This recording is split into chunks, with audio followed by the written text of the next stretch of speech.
Today is a great, wonderful, amazing, incredible day, and I'll tell you why. Because it's a Sweden day, but not just a Sweden day, but a Sweden cultural day. What not to do in Sweden. 10 huge mistakes to avoid. Without further ado, let's get into this reaction. Let's go. There's a lot of people visiting Sweden lately, and it seems like more and more people realize just how nice of a place it is. See the majestic landscapes, Agreed. experience the natural beauty of the archipelago, enjoy the cold and unfriendly people. And all of these visitors to Sweden are asking the same thing. How can I avoid making a fool of myself when visiting Sweden? Do you miss summer? Because I miss summer. I'm watching this now and I'm like, I miss summer. I came to Sweden at the end of summer and the weather was beautiful. And the weather right now is horrible. It's grey. It goes dark at 4:30. I don't even know what time it goes. What time is it going dark where you are? But yeah, I hate these shorter days.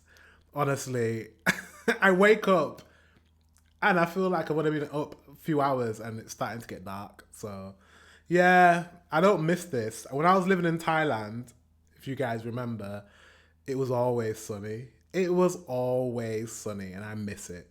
But hey ho, that's living in Europe. That's expect bad weather. Well, don't you worry. I'm gonna teach you 10 very important things that you should never do in Sweden. Okay. Follow these simple rules and you'll fit right in. That's Actually, Stockholm, I right? made a mistake when coming up with this idea. See if you can spot the thing I messed up in this video.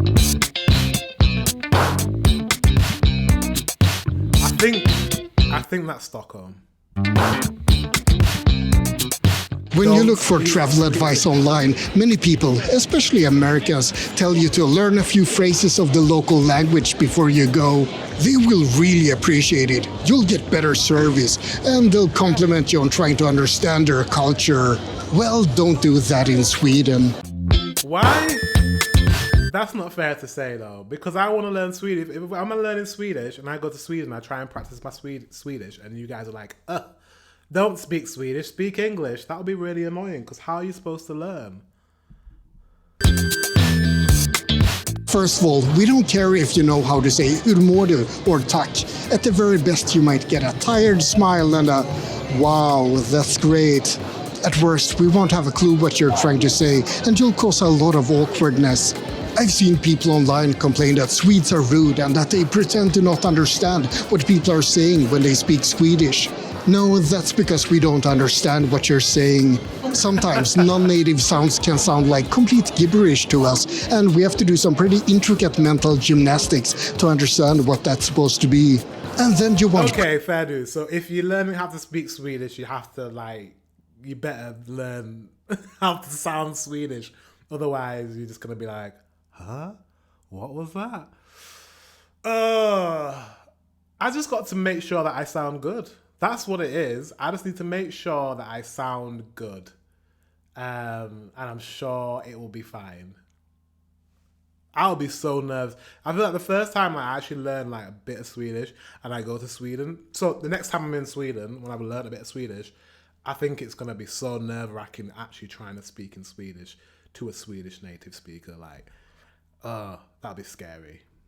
For making things But to be fair, if I'm learning it on online and I'm speaking with a Swedish speaker, actually it might not be that bad.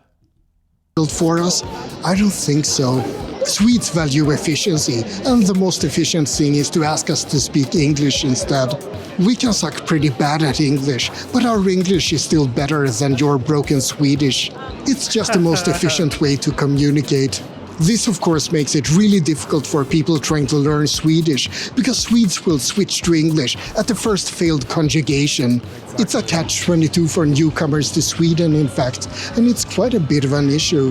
But that's a separate topic. As a tourist coming to Sweden, all you need to know is that we don't care about your attempts to speak Swedish. Savage. Well, I guess some people are doing it to be like, oh, I'm learning Swedish. They're going to like that I learned a little bit of Swedish. But I think learning like a few words is not gonna impress a Swede. But learning to actually speak Swedish so that you can access like making friends in Sweden and like really integrating into Swedish culture, I think that's different. That's a different reason to learn Swedish rather than I'm gonna learn a few words. I'm gonna learn to say tack så mycket and what else? I don't know, hey då and hey and you know that sort of stuff. No one cares. No one cares that you said thank you and hello. And no one cares. Just speak English. I get that, but like I think if someone's really trying to like learn the full language, then I think that's a good thing. I think don't worry about people trying to put you off. Just keep going. Ooh, really? Politics is a minefield, and it's doubly so in Sweden. If you're a tourist coming to Sweden, I'm sure that you've heard a bit about Swedish issues with crime and immigration and whatnot. And maybe you have some strong political views, and maybe you feel like it's natural to chat with the locals about these views. Well, don't. First of all, even among Swedes themselves, it's a bit of a minefield to discuss politics. We have some left-wing parties, and we have some right-wing parties. But we also have an environmental party and a farmers' party. And we have a Christian conservative right-wing party, for some reason, and we also have a right-wing party who wants to kick out all the foreigners. Basically, yeah, I mean, like every country. I've noticed this actually. To be fair, when I've tried to do like videos that are kind of they lean more towards the politics of what's happening in Sweden, they haven't done very well. They've been very divisive, and I don't tend to like to touch on politics. But when I have done like 1 or 2, maybe 3 videos, they haven't landed well. So I'm like, I've actually learned from experience. Like, let's not talk about politics. Like, let's not go into that. So I already know not to speak about politics with Swedes. the chance that the person you're talking to shares your exact ideologies is extremely small. It's not like in the US where you basically have 2 different choices. There you can accept that there's a 50-50 chance that the conversation will go sour. It's more like a 90-10 chance in Sweden, or risk I should say. That's led to a consensus among Swedes to often not discuss politics unless you're with people you feel comfortable with. So imagine what will happen if you come barging in like an elephant in an IKEA store with your foreign, even more polarized views. You might get lucky and have a really interesting conversation. But you might also be met with a typical Swedish awkwardness and end up making everyone feel uncomfortable. So just don't talk politics. Or do it very carefully. That's very cultural, isn't it, though? Like, the fact that you don't like to speak about politics. It's the same in England, though. Yeah, same in the UK. Like, you just wouldn't, unless it's with a really close friend, you wouldn't just start talking about politics because chances are it will cause an argument, it'll cause friction, and it'll just cause awkwardness. So it's the same in our country as well. Whereas I think in America, they always talk politics. I've covered some pretty heavy topics so far, filled with specific Swedish cultural flavoring. So I think that it's time for a simpler thing you shouldn't do in Sweden, something more obvious. You might have noticed that Sweden is pretty clean. Stockholm is a decently sized city, but it's usually quite clean despite that. And you know what? We want to keep it that way. So when you're visiting Sweden, don't litter. Seriously, that's a pretty damn big no-no. You can find like, who would litter? You know, like, other people in this.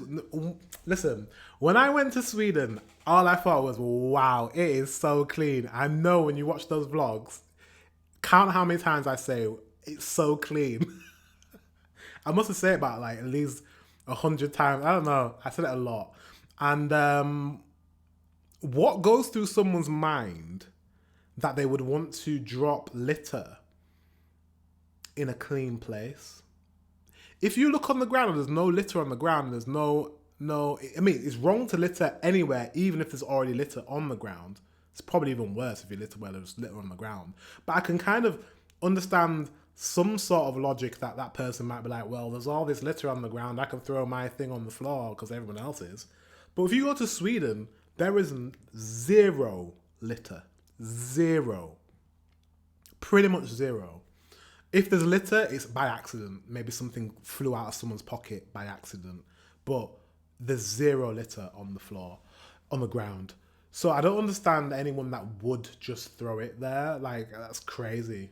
That's disrespectful. Like, yeah. Think of the environment. And perfect people in every society, so of course you can find Swedes who litter. But most of us will dispose of our garbage properly, and we will separate cans from non-recyclable waste. But what happens if you can't find a trash can? Well, then you have to walk around and look for one, or you have to carry your trash with you. But what if the trash can is full? Well, ideally we'd continue to look for an empty one, but in reality we won't. But we will place our garbage very neatly on top of the pile so that it doesn't cause too much of a mess. But that's mostly so we feel good about it. Either way, make sure that you don't litter when you come to Sweden. Or at least place your garbage very neatly on top of the pile.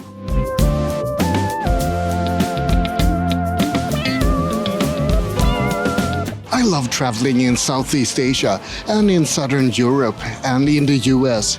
I love the weather and I love exploring new places and new cultures.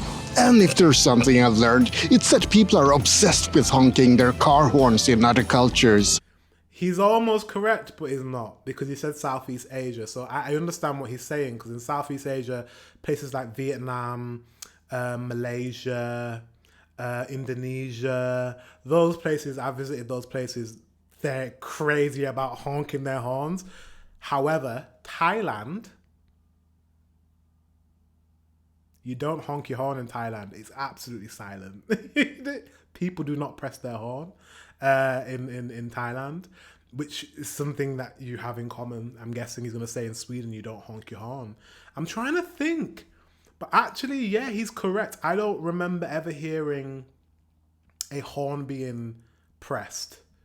I can't remember hearing the sound of horns when I was in Sweden, in Stockholm. Seriously, it's like people are driving with one hand on the horn all the time abroad. You hear cars honking in traffic jams when they pass each other and just if they see someone they know. It's a cacophony of honkings, like being in a goose farm. If you're driving in Sweden, you don't honk. Traffic is supposed to be quiet unless something special is going on. And by special, I don't mean that you're driving around a corner or that you see Sven across the road. There are basically just two situations where you're allowed to honk your horn in Sweden. If someone is driving like a madman and cuts you off, then you're allowed to do the long honk, like honk, look where you're driving, you donkey. And the other situation is if someone sits still when the light turns green. Then you give a slightly irritated but also helpful honk, like honk? Are you blind? Look at the lights, they're green. And that's it. If you honk in any other situation, then you're breaking the very informal, but also very ingrained Swedish social rules. I'm trying to think, it's the same here, pretty much, yeah. It's the same in England, however, you do get people with road rage here as well. So you might get a little bit more honking, but yeah, etiquette-wise, when it comes to honking, is quite similar to Sweden. I don't think you'd come here and be like, oh my God, there's so much honking. There's not. It's quite similar here as well. But there are countries where literally they communicate with their horn. It's like, beep, beep, beep, beep, I'm here, beep, beep, beep, beep, beep, beep, beep. I'm turning the corner, beep. Like, it's literally that in some Southeast Asian countries. Vietnam is one of the worst. Oh my God, I hated it. They beep to communicate. Vietnam, don't drive in Vietnam. Don't ride a scooter or a motorcycle in Vietnam. It's crazy. It's like a cartoon. It's like watching the Flintstones and when they... It's crazy. Wacky races. It's like that. They're just... They have no road rules. It's... Honestly, if you ever get a chance to go to Vietnam, take taxis, please, if you value your life. If you value your life, take taxis, because it's horrible.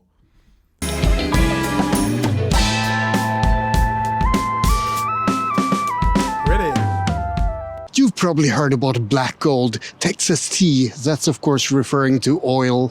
Norway has a lot of oil, those bastards, but Sweden doesn't. But we have something else instead. We have the gold of the forest. The thing I'm referring to is yellow, just like gold, and it's also rare, and it's something that Swedes cherish deeply. I'm of course talking about chanterelles, the small yellow mushrooms that can be surprisingly difficult to find.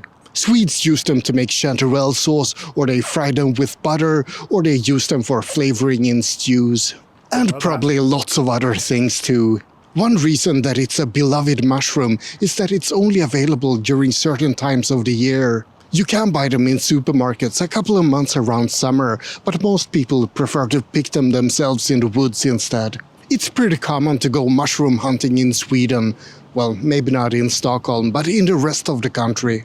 And the thing about chanterelles is that if you find a patch of them, you can often return to pick more of them at the same place. And you can return to the same spot year after year. Mushroom spots are a bit of a family secret. This knowledge is heavily guarded so that no one else picks your golden treats. So one thing you should never do in Sweden is ask people about their secret mushroom spots. It's life or death, I swear. I didn't know that. Let me know in the comment section if you pick these mushrooms. I want to try them now. I want to know what they taste like. I didn't know that about mushrooms.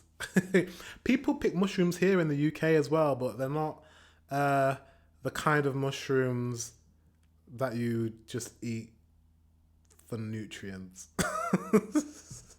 So yeah, that's interesting. Let me know if you pick yellow mushrooms.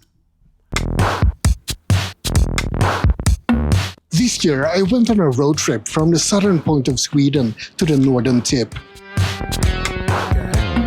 It was a long trip and I drove more than 3,000 kilometers. And during this trip... I love road trips though. I love road trips. I am pretty obsessed with road trips. I'm going to be doing some...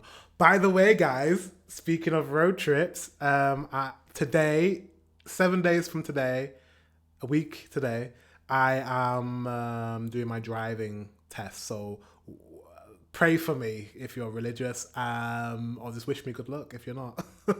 Because I want to pass. I just want to pass my driving test. I'm like old now, and I'm just like, yeah, and I live in the country, and I just want to do some road trips and drive and get to where I need to get to. It's cold. I have a scooter, but you can't ride a scooter in the winter. You just can't. It's dangerous. So I want 4 wheels. So I have a car. I just can't drive it without L plates. I don't know if you guys have L plates in Sweden. I'm sure you do. I'm a learner driver, so I can't drive without someone in the passenger seat. But I want to pass. So yeah, my test is in a week. Do I feel like I'm ready? Kind of. Yes, in a way. I think I'm ready. I think I can pass. So yeah, wish me luck. By the way, in Sweden, what's it like with cars? How many people drive manuals and how many people drive automatics? Are you quite an automatic country or are you a manual driving country? Let me know in the comment section. I built up a burning hatred towards something. It's something that I've disliked before, but after being stuck on the road behind these slow boxes that totally block the view, I have learned to hate them even more. Caravans and mobile homes are an absolute plague on Swedish roads. They're slow and they take up the entire road, and they always choose to travel on the small, narrow, scenic roads. Which of course means that it's impossible to pass them for miles and miles and miles. So if you come to Sweden, please feel free to bring your car, but leave your caravan at home. And definitely leave your huge-ass mobile home at home. This is a personal one. This is not just a Swedish thing. He's personally like, I don't like these things. I get it. Mobile homes. You want to go and travel into the country and bring your home with you. How cool is that? In the summer, it makes sense. Oh, I hate those though. That carry like timber. I always think they're so dangerous. Germans and the Dutch are especially guilty of this, so this is a point for all you people from down there. But it still goes for every nationality. Don't come to Sweden with your caravan or your mobile home. You're a complete nuisance to everyone else on the road.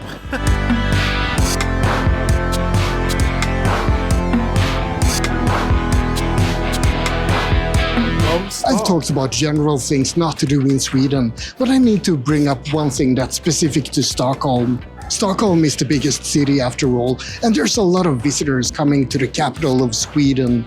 And all of these people use escalators, and they do it poorly. In a previous video, I talked about escalator etiquette and that you're supposed to stand on the right. I thought that was it. I thought that people would understand how to behave properly after that, but apparently not. Maybe you do. I mean, that's a big city thing. That's what he's talking about is if you're not used to, especially capital cities, it's a capital city thing. So if you're not used to going to London, you're not used to going to Paris, Bangkok, wherever, capital cities, they have that etiquette, the stand on the right so that people can rush on the left. That's not unique to Sweden.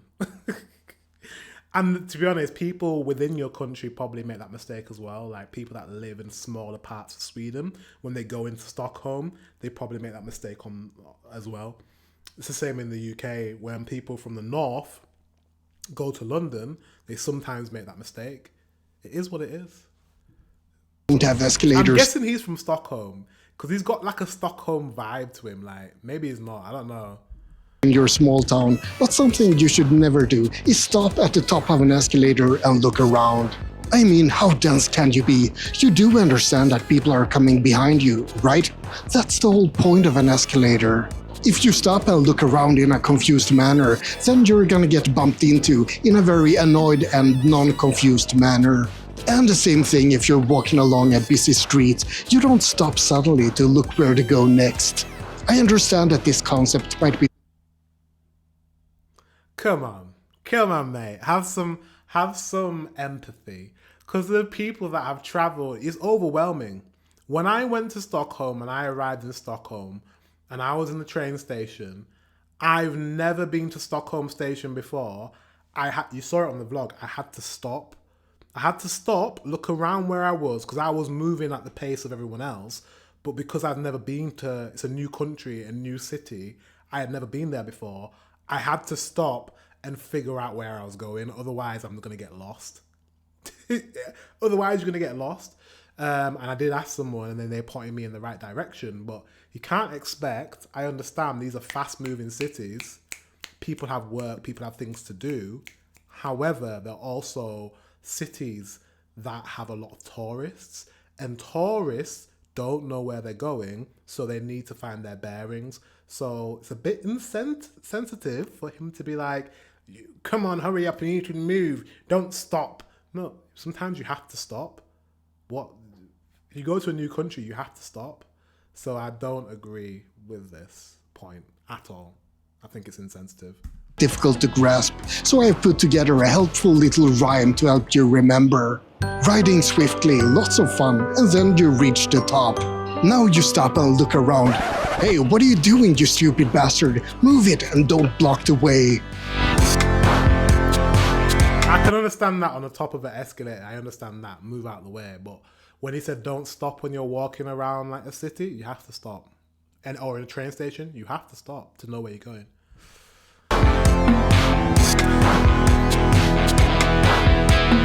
People all over the world have different ways of showing respect. In the US, people have a fetish for saying sir to everyone. Yes, sir. No, sir. I'll get that for you, sir. It's like they're all pretending to be knights. Germans use a lot of titles instead. Ja, Herr Doktor, Nein, Frau Bäckerin, and so on. And the French go around saying vous to people. That's supposed to Excuse me, I had to sneeze. be the formal version of you, but I don't speak French. Well, don't do that in Sweden. We have an informal society, and we don't call anyone sir unless they're a knight. Everyone is equal in Sweden, at least in theory, and that's reflected by the language as well. In fact, this is something people fought for to change. Sweden used to have a formal language where people refer to each other by titles. And if you didn't have a title, you were called ni instead. There was a huge debate in Sweden at the end of the 1800s and the beginning of the 1900s because people didn't like the segregation that this caused. And Sweden already had a perfectly usable word for addressing people, du, but that was only used for people who were very close. In the 1960s, there was a du reform in Sweden, and people started calling everyone du instead of stuck-up titles. Swedes are proud of their informal language. We've actively moved away from a formal way of addressing people. So don't expect Swedes to call you sir and herr doctor and things like that. Do you know what's interesting is that the UK it's a weird one because we wouldn't just call someone sir, you know, like how they do in America. Hey, sir. Hey, excuse me, sir. Excuse me, sir. You know, these Americans, they're like that. That's cringe. We would cringe as well as you guys if someone just started calling you sir for no reason. However, the stuffy titles we still have. It's almost like we're pretending. We're like, ooh, we don't like people calling us sir, but then we have titles in our country. We have a king. We have a queen consort. We have Prince William and Prince Harry. And, you know, we have these people with these titles. We have sirs, actual sirs. Sir Richard Branson, who, you know, virgin. Sir, who else? There's a lot of sirs and knights and honours and all these sorts of titles, these stuffy titles that we have in our country as a formality. And people that have these titles feel like they're better than everyone else. And we hold them at a higher regard. And I don't like that. I much prefer Sweden, and no one has a title in that sense. Everyone is, even if someone earns more or someone is deemed more successful in some sort of way, nobody is shoving that in your face, right? Everyone is equal in the sense of, I can speak to you, you can speak to me. It doesn't matter if you're higher or you're in a different position in life. We should be able to have a conversation. We should be able to communicate on the same level because we're both adults. In the UK, it's not that. There are people that feel like they are above and beyond, and I don't like that. And the UK is interesting because we pretend. We pretend like we don't have this class system. We have a very solid, ingrained class system in this country. It's bad. It's so bad. We have a defined working class or lower class. We have a defined middle class. Or how would you want to refer to them? The credit class, who live off credit. Then you have the wealthy or rich, the wealthy people that have property and stocks, and they own companies, and they have a lot of money. And then you have the aristocrats that are from like old money, people that have had money passed down generational wealth. Those people also, they look down upon the new rich, the ones that have just become wealthy. They think they're better than them. And then you have royalty at the top. Royalty is above everything. So we don't speak about it, but we have a defined class system, and I don't like it. I don't like it at all. Whereas in Sweden, you don't have that, and I really do like that. It's a sign I should move to Sweden, right? But yeah, it's interesting. It's interesting that we don't call each other like sir or ma'am or like really formal titles with each other, but we have those titles that we just accept in our society. It's weird. Very weird.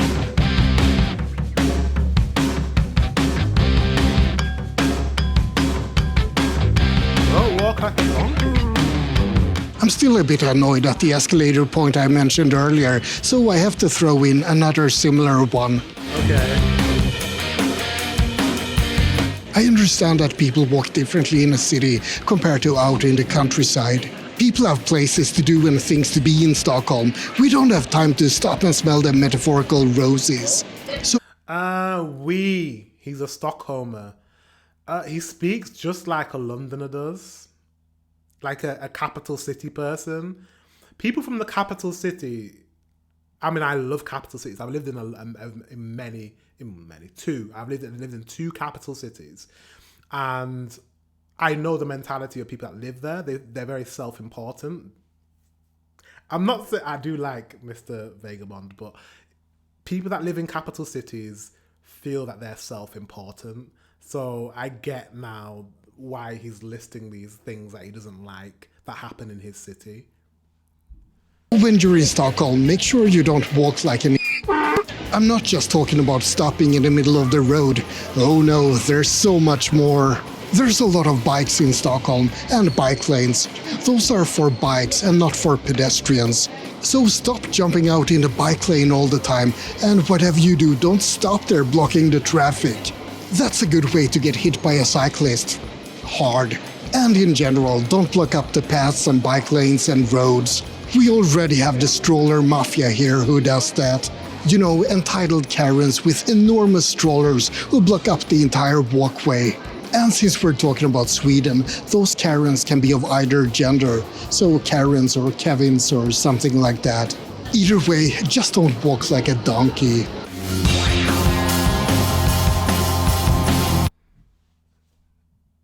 You can't ask people not to what. I don't know. I feel like that's tourists though, and tourists, you sometimes you got to give leeway to tourists. Like, I don't know. I don't agree with that point.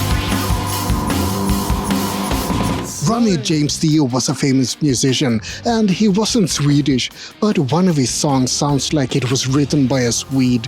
I'm of course referring to the song Don't Talk to Strangers. And that title really says it all. When you're in Sweden, don't talk to strangers. Other cultures might appreciate things like small talk on public transport or small talk in elevators. But in Sweden, that's an aggressive invasion of privacy. Imagine that you're a socially awkward introvert, like me, and that you want to keep your distance from everyone. You don't want to talk to anyone. I'm also a socially awkward introvert. It doesn't seem like it, but I am. I get this one. Don't just start talking to someone randomly. Americans love to do. I actually love Americans. It's just they're funny because they love to do that. Like I remember I was in Thailand and I was in where were we? We were somewhere in Thailand and we were staying in a hotel. And it was early in the morning and I was tired. I was like, it's early in the morning. We're going to breakfast and I was still kind of waking up.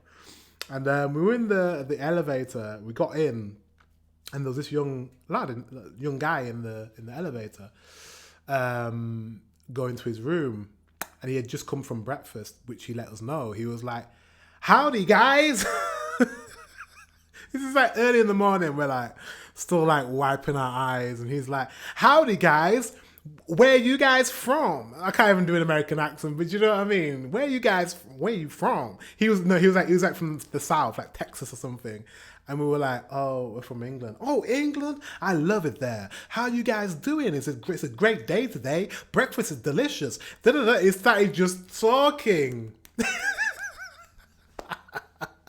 He's just talking at us. And it's like what we say in English, read the room. Read the room. Does it look like we want to talk right now? Does it look like we're ready to have a conversation with you? You're a total stranger. He didn't even tell us his name. That's the thing. Americans who can just talk to a stranger and they don't even need to introduce themselves or just talk. Like, it's like, what does it look like we want to talk to you? I understand, like, they're very friendly, especially the Southern Americans, but it's just like, sorry, the Americans in the South of the USA. But we were like waking up and we were giving him one word answers, and it's not because we're ignorant or we're rude. It was just that small talk like that on that level, we don't do that in the UK. We just don't. Not to that level. I mean, we do small talk a little bit, but not how he was like full of life. And it was just like, whoa. So I get it. I think he's talking about the Americans here. And you don't want anyone to get too close. Then you're forced to ride an elevator with half a dozen of other people. Okay, sure, that's unavoidable. You'll survive. You'll just stare uncomfortably at the wall and try to avoid eye contact with anyone. Then all of a sudden, some tourist starts talking to you. Now you're stuck in a small place, you're way too close, and this tourist tries to speak with you. That's like something out of a horror movie for a Swede. Alien has nothing on being stuck in an elevator with a talkative foreigner. So I relate. This is why when I was in Sweden, I told you, you know this anyways. When I was in Sweden, specifically Malmo and Gothenburg, I felt so peaceful. I was just walking and just felt like peace. No one bothered me. Even though I stood out and I had to film myself and stuff, no one bothered me to let me do what I'm doing. I just felt peaceful. Like I could just, no one's gonna be in my personal space, and I loved that. Yeah, I think I'm gonna hate going to America because I want to visit the USA because I've never been there before. But I'm not sure I'm gonna enjoy the abrasiveness. You know, people all up in your space. whatever you do, if you visit Sweden, don't talk to strangers. I ain't got a problem with that.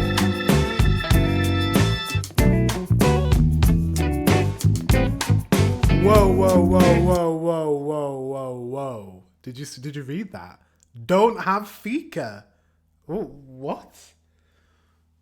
What do you mean don't have fika? You need to explain this. Time for the last entry in this list, and Wait. Isn't that where I went? Vita Katen. Vita Katen. I'm pretty sure I went there when I was in Stockholm. I'm pretty sure that's where I went for fika. I could be wrong, but it was on the corner like that. I'm pretty sure that's where I went. Anyways, hopefully it goes inside. time for the last entry in this list, and I've saved something special for this one. Everyone knows about Swedish fika. It's famous all over the world. In Sweden, that's where I went. That's why I went for fika. The last vlog, if you watched it, I posted it, a week ago or so. I went for fika in this place. And I got speaking to like this American girl that was sat next to me. This was on my last day. then it's common to have a coffee and a pastry with colleagues or friends, or with a date, or with family. You can have a fika with anyone. It's not just a coffee break, it's a social activity, and it's deeply rooted in the Swedish mentality. And that's the problem. People who visit think that it's a special activity that they can experience when they're visiting Sweden. They go to a cafe and they order a coffee and a cardamom bun and they sit down. They take a bite of their pastry and they sip their coffee and they look out on the people walking by outside. Then they think, I'm doing it. This is Swedish fika. What a lovely feeling.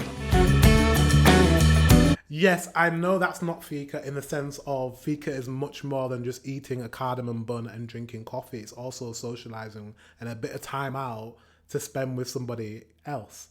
So that isn't the traditional fika, but technically I was actually sitting there eating my cinnamon bun, drinking my coffee, and speaking with someone, an American girl who now I'm friends with on social media. So kind of like a fika.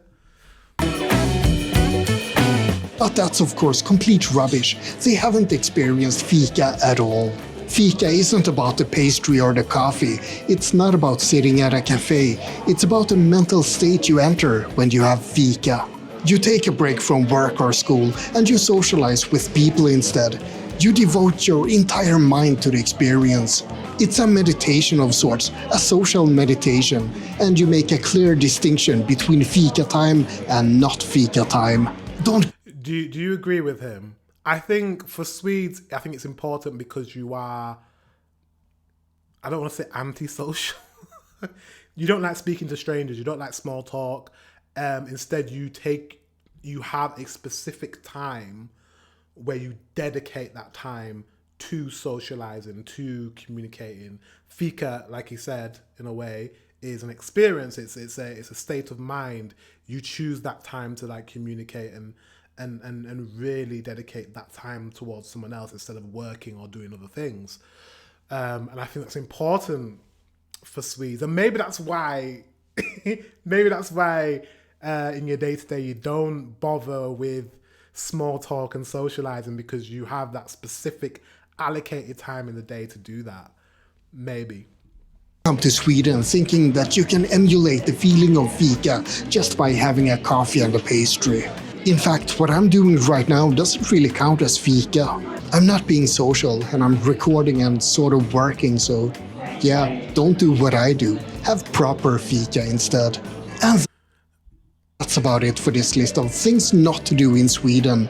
I hope you found it interesting. Like and subscribe, but most importantly, Well, I had a fika, and I knew when I was having having the pastry and the coffee, I was like, I also need to socialize. But I kind of felt like I was socializing, and I'll tell you why.